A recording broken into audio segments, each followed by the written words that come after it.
Always speak truthfully and forcefully. Do not be a politician ever. Playing politics doesn't work. If you think that if you're going to say plant-based instead of vegan, that's going to make somebody listen, you're sorely mistaken. If you think that by saying, I'm an animal advocate instead of an animal liberation activist, that someone's going to listen, it is completely untrue. After talking to 60,000 people, I've realized and learned that people are ready to listen to the message or they're not, no matter how you act. I can be as sweet as Gandhi or as radical as early Malcolm X, and it will not change one person's mind about the issue of veganism and animal rights. It all depends upon the person, whether they're willing to listen. I'll give you an example. A couple times a year, I have speeches that turn into a Jerry Springer show. People want to scream and yell at me. I don't want to do it, but they want to start. So recently, one of these lectures happened, and the student told me that I was rude and abrasive. I said, okay. Do you think everybody feels that way? And they said yes. I said, well, we're going to take a vote on that. There were about 40 students in the class. I said, raise your hand if you thought I was rude and abrasive. 7 people raised their hands. So I said, okay, that leaves 33 people that didn't think I was rude and abrasive and listened to what I had to say. So I pointed to the student and I said, maybe the problem isn't me. Maybe the problem is you. And I pointed to the 7 people. If I'm giving the same speech to the same crowd and 33 people like it and 7 people didn't, I can't be the problem. So again, what I'm saying is those 7 people came into that classroom unwilling to listen, no matter what I did, no matter what I said. In fact, there have been some lectures where I've gotten on my hands and knees and begged people to stop killing animals. My wife Erica witnessed one of these lectures at University of Central Florida. This guy was being rude and abrasive himself, and mean and stubborn and stupid. So I got on my knees sincerely, and I said, please stop killing the animals. And if you're not going to stop killing them for the animals, stop doing it for me, your fellow human. Look what it's doing to me. And he looked at me dead in the eye and said, no. So my point is, politics never works. It's always better to speak the truth and be honest. And when I condemn politics and politicians, think about this. All the people that we collectively admire, Gandhi and Dr. King and Malcolm X and Rosa Parks, Nelson Mandela, Henry David Thoreau, none of the people that we collectively admire was a politician. They were all activists. So I will ask activists to stop playing political games, say what needs to be said, explain the murder, the Holocaust that's taking place, explain the rapes that happen to animals on a daily basis. Don't be afraid to say these words. These animals are suffering horribly, and when we sit around and play political games, it doesn't benefit them in one bit.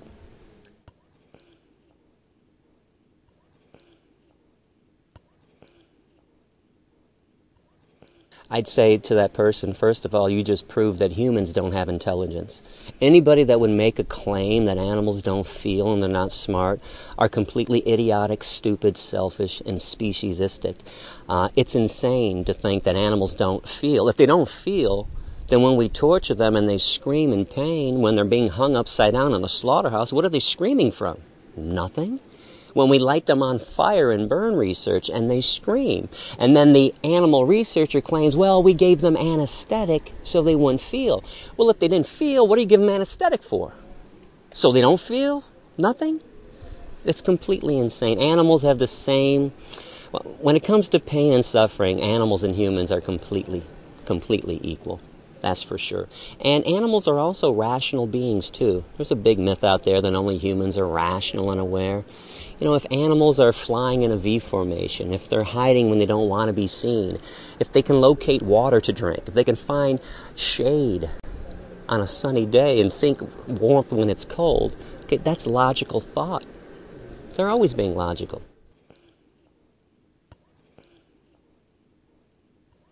Well, you don't have the right to, but I understand why people feel this way, which is why I want to educate and talk to them and teach them the truth. But you bring up something very important. Our parents are full of lies, completely full of lies, because of what their parents told them and what their parents told their parents and what society tells people and religion and government. So what I want to tell people is, don't believe things just because your mommy and daddy told you so. Okay, mom and dad have no clue about ethics in most cases, have no clue about how the world should be working, have no clue about proper human to animal relationships. Fortunately, all the vegans I know broke away from their parents and from their parents' training, and they are now thinking logically and compassionately for the first time. If I can go into more detail about family, I know my wife doesn't like this, but I think family is the downfall of society, because people end up living for their families, doing whatever their families want, never cutting that invisible umbilical cord that still exists. People would be a lot happier if they cut loose from their families once they hit the age of 18, trust me. No, I think my mom is completely psychotic. I think my sister and her family are completely psychotic.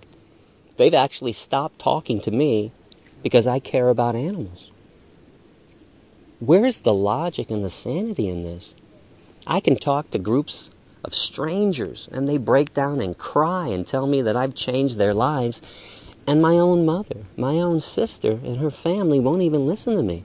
In fact, I'll tell you about the last time we talked. It was August 19th. Last year on my birthday. I was passing through Illinois where they live.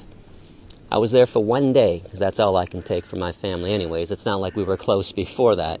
But we went out to lunch to a place that just put vegan burgers on the menu. I assumed we were all getting vegan burgers because I have a rule that I established in 1997, and it's, if you want to sit down and eat with me, you eat vegan. Oh, we don't eat together. I'll see you later on. So we go there and we order, and I hear macaroni and cheese being ordered. I hear a fish fillet being ordered. I hear a vegan burger from my nephew Jacob, and then I hear double cheese. So Erica knows how I am. I turned to her and I said, did I just hear what I thought I heard? And she didn't even want to acknowledge. She's like, yeah. So I explained to my family, I go, you guys know when the last time you saw me? It was 1 year and 7 months ago before that. So we figured it out. It was about 585 days. I said, times that by three meals a day. So we agreed to about 1,800. And then at the top of my voice, I said, you guys have had 1,800 meals to eat whatever you wanted to eat. Today, when I'm in town, you can't have one meal without dead animals and the things that come out of these murdered animals.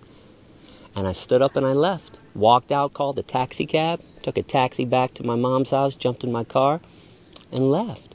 And again, they still think that I'm irrational for this, when they're the ones that are psychotic. 1,800 meals? You can't have one meal without dead animals? But this is the mentality of most meat eaters, and of parents too, because parents also hate to admit that they're wrong. Boy, a parent would hate to say, oh, I taught you something wrong, when I don't get this, because you can't be right all the time. I don't know why parents, like most people, can't just acknowledge the fact that they made a mistake, make amends, apologize for the way they've been living, and evolve, change, move forward. And I don't think the problem of animal abuse and omnivorism is any different in China than it is in America. Everybody has this false belief that they eat. Every time I talk to somebody from a different ethnicity, they say, oh, but I'm Filipino. We really eat a lot of meat over there. Like you eat more meat than we eat in America, breakfast, lunch, and dinner. Everybody does animal flesh for breakfast, lunch, and dinner. It's not worse in China or in India than it is anywhere else. And if I happen to get America or Israel or Italy to go vegan first, that's still a victory. And then we'll just move on to another country and get them to go vegan. That's how it's going to work. I doubt it's all going to happen at once. There's going to be a mass revelation, an epiphany, and the whole world's going to go vegan overnight. Change, unfortunately, doesn't happen that way. I mean, we can look right now in many parts of the world. Women, for example, have achieved equal status, but in most parts of the world, they haven't. So just like women's rights isn't going to happen all at once, neither will animal rights. But you keep on talking and preaching and teaching, and you get animal and women's rights over here, and animal rights over here, human rights over here, animal rights over here, and then eventually we're going to have a peaceful planet where everybody can be treated fairly and equally.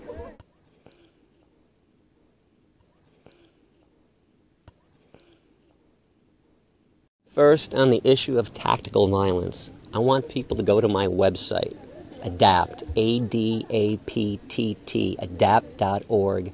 I want you to click Other Animal Rights Issues, and then click What's Wrong with Violence, and actually read the essays that I've written instead of bits and pieces online. And I want to further now talk about the issue of violence. I don't believe anyone is really opposed to violence, especially after talking to 60,000 people. In fact, in Israel last month, I proved this to every crowd because I was asked about the issue of violence. So I said to the crowd, raise your hand if you are opposed to the Allied forces going into Auschwitz and Birkenau and murdering Nazis to save Jews and gypsies and homosexuals. Not one person raised their hand. So let me clarify this. No one's opposed to violence. People are just opposed to who I propose to be violent for, the animals. Nobody thinks animals are worthy enough to receive violence on their behalf. Well, I think the chickens and the turkeys and the pigs and the cows disagree vehemently, and I disagree too. In fact, if you want to think about this further, if you had a pacifist, and you had somebody like me who does practice pacifism but believes that violence has its place, would you want a pacifist fighting for you? Or would you want me fighting for you? Because I'm going to get you out. I'm going to get you out of the torture chamber. I'm going to get you out of the slaughterhouse. The pacifist is going to hold aside and say, hey, please set them free. I'm going to go in with guns drawn. And let me explain this too. If I went into a slaughterhouse and had guns drawn, and people had knives against the throats of pigs, and I said, you drop your knives. The killing is over. It's done. Let them go. It's over. I'm the one doing the noble act. I'm stopping the murderers. Because unfortunately, there's a segment of our population that won't stop no matter what until you put a gun to their head.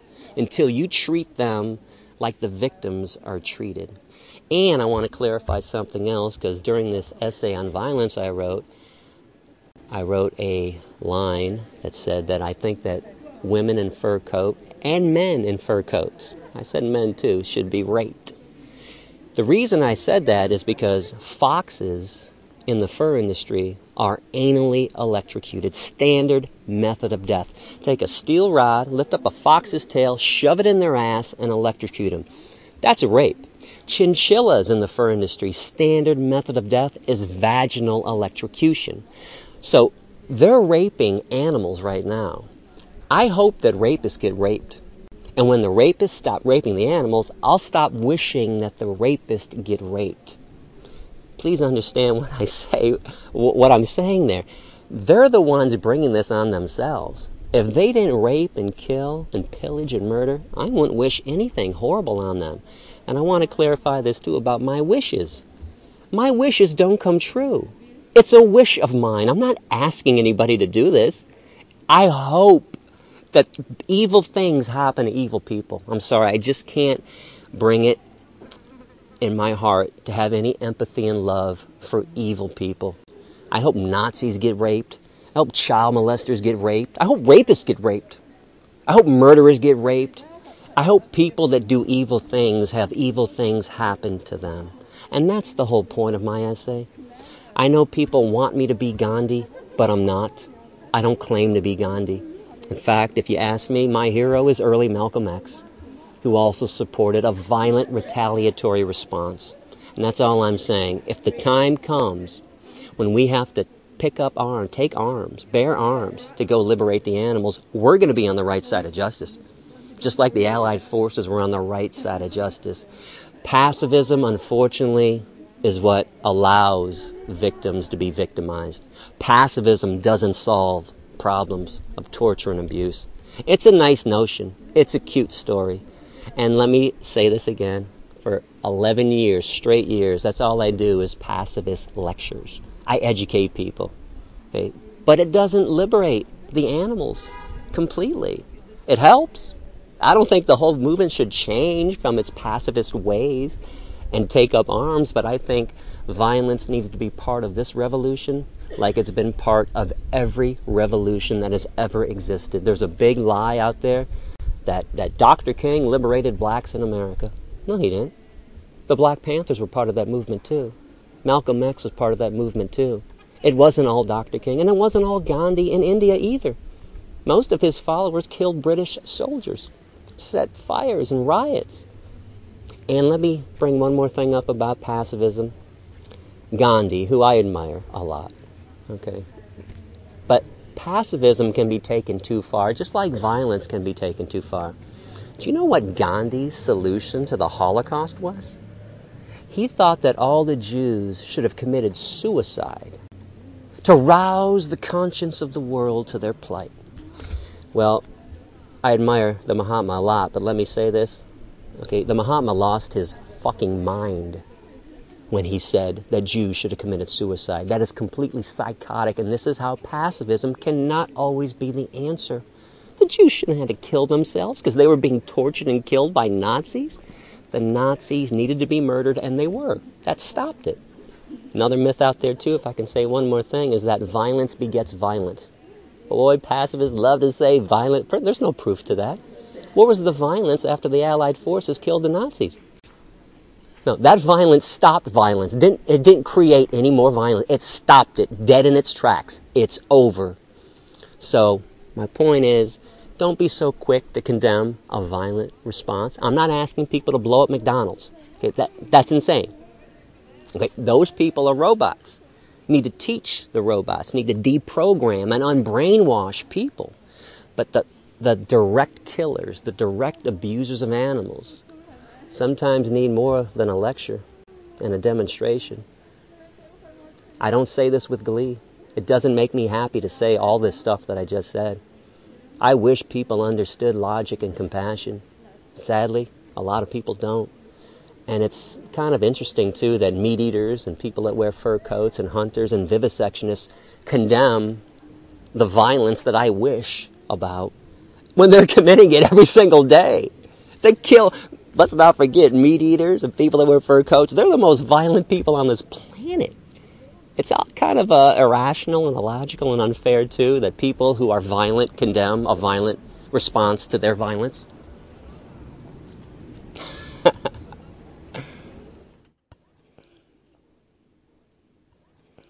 Veganism is the most ethical way to live, and that's why people choose veganism. It causes the least amount of pain and suffering intentionally on this planet. So that's why there's so many people wanting to be vegan. It's the same reason I chose veganism. I don't want to cause pain and suffering to somebody that has never harmed me or harmed anyone else on this planet. I mean, when was the last time a chicken or a cow attacked a human being? How about never? Right? A pig, a turkey, never. We're the ones that attack them. So it's logical to want to be vegan, to want to reduce and eliminate pain and suffering.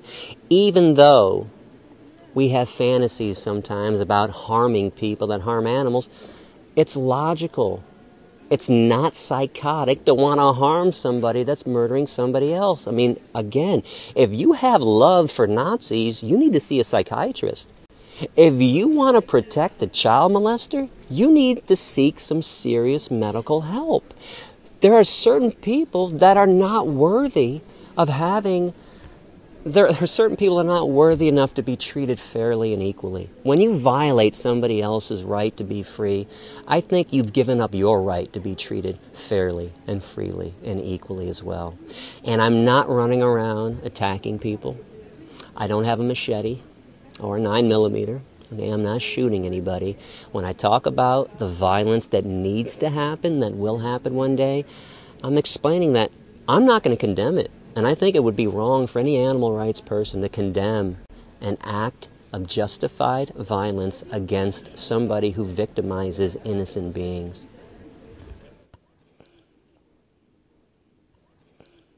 I'm shocked that people are so shocked when I wish rape upon somebody that's evil.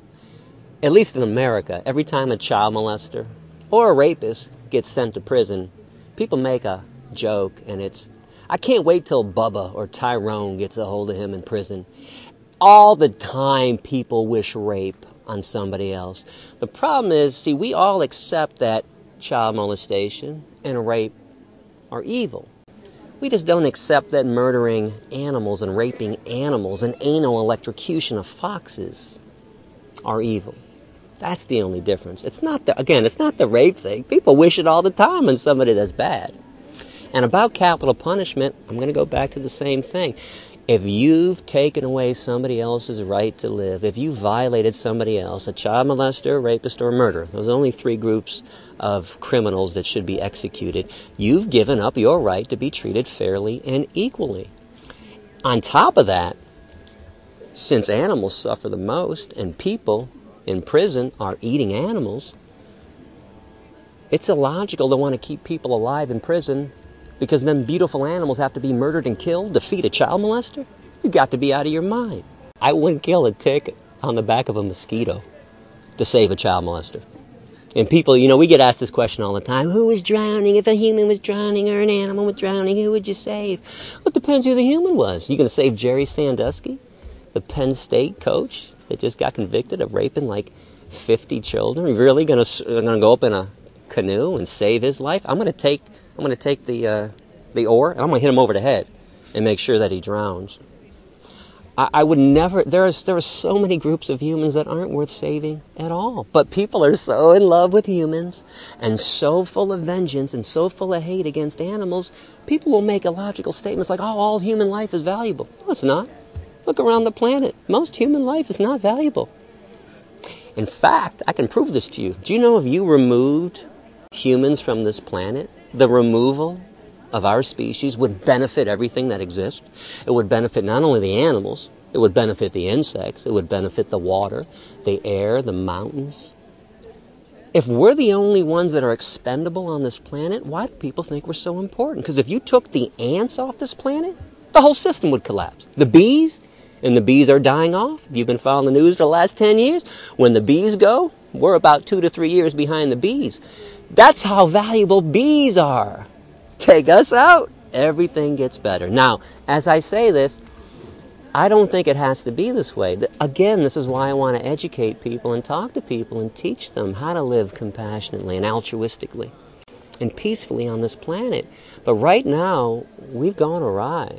We're like the worst bacteria that has ever existed on this planet. And peace begins at the dinner table. Again, if you can start giving compassion to the animal kingdom, to the insect kingdom, then you start living peacefully with the planet and with each other. I don't want any innocent being executed by our governments. Okay, I want DNA to be used. Okay, but there are certain cases where people are flat out guilty of rape, child molestation, and murder. There's no question about it. And keeping these people alive for 20, 30, 40, 50 years and killing thousands of innocent animals to feed them, that's insane. That's a completely insane position if you care about innocent beings and you care about justice. Certain humans have to be cut loose. Thank you very much for being here with us. Thank you. Thanks for having me. Thanks for listening.